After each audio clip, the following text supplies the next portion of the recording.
Welcome or welcome back to my book channel. My name is Lauren from Lady Lauren Explorer, and today I'm going to be talking about a book that has been on my TBR for a while. I think it's been going on 3 years now, and that is Our Way by T.L. Swan. If you know, then you know, like when I first started my channel and I started getting into romances and like adult romances, adult contemporary romances, I've had the full collection, almost the full collection of T.L. Swan's work. I've read almost all of them. So this was like the last one. And I was nervous about this. That's why I put it off for almost 4 years now. This is a romance between, that's a friends to lovers romance between our hero, who is gay, and our heroine, who is his best friend. We later find out that even though he's only been with men, for 10 years, he didn't know that he was actually in love with his best friend for those 10 years until it hit him one day. And I was just like, wait, what? But how his therapist puts it is that his body didn't know, but his heart and his brain knew that he was in love with her. And his body just finally caught up with being attracted to her. So yeah, what I then find out, once you start reading the book, and it's in the last 90 pages, but he's pansexual. He doesn't define himself as gay. He's never said that he was gay, technically. But because this opened up his eyes, he's like, okay, well, yes, I'm attracted to the soul, just not the gender. So I'm pansexual.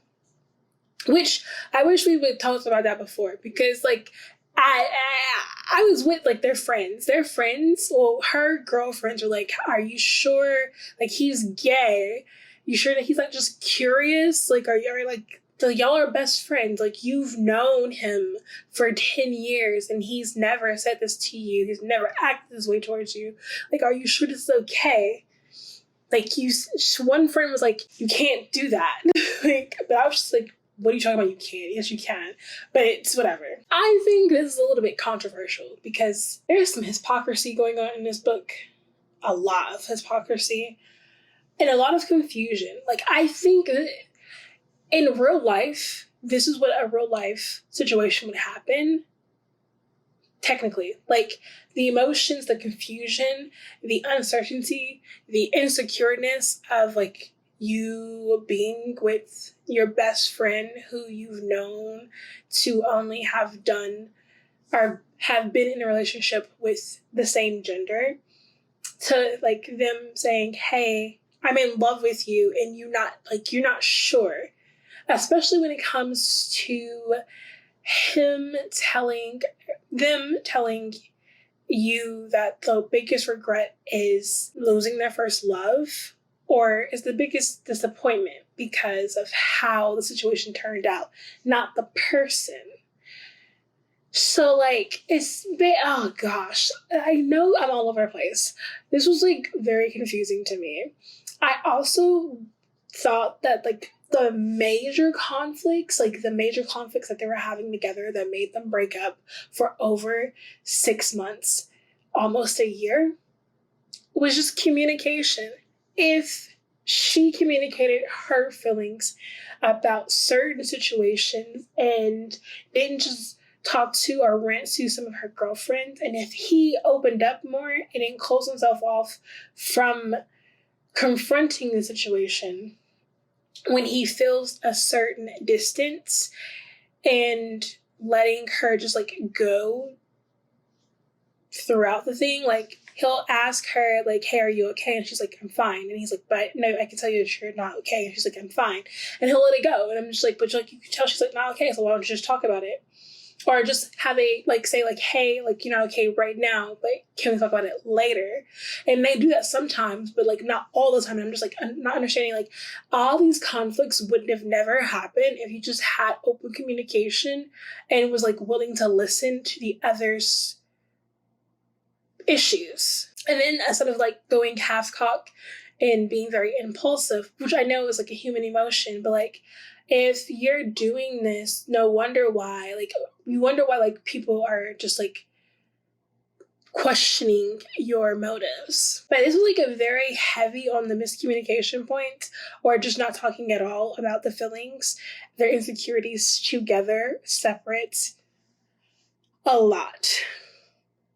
Am I glad I read this? Yeah, because, like, it was taking up space. Like, look how thick this book is. It's, like, over 500 pages.